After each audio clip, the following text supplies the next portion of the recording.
Well, this is Greg Clausen coming to you from the Senate. It's April 3rd, and today will be an interesting day at the Capitol. I'm going to be visited by some unique constituents.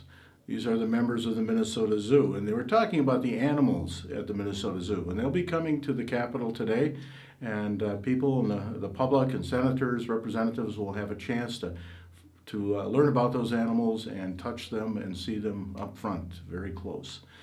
But beyond that, I'd like to talk a little bit about the Minnesota Zoo. I think it's important to remember that the Minnesota Zoo is our zoo. It's a state agency. It was established, we're celebrating actually our 36th year. And I first became acquainted with the zoo at about the time it was created. I was living in the area and we purchased a family membership. So we spent many, many days at the zoo over the years as our three children were growing up.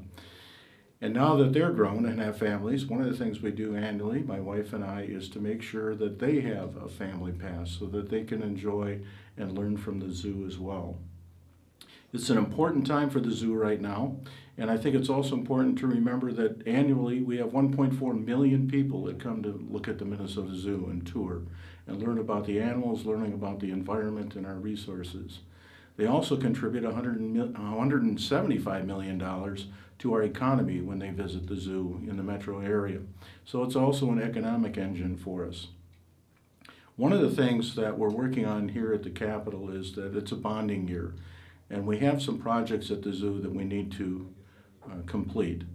We have Discovery Bay, we've got some new exhibits, we have some infrastructure issues that we need to pay attention to at the zoo. So this is going to be extremely important in the upcoming weeks as we develop and finalize that bonding goal for the zoo.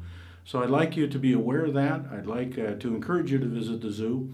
And I think it's also important to note that the CEO of the zoo, Mr. Lee Emke, has just been nominated and elected as president of the International Zoo and Aquarium Association.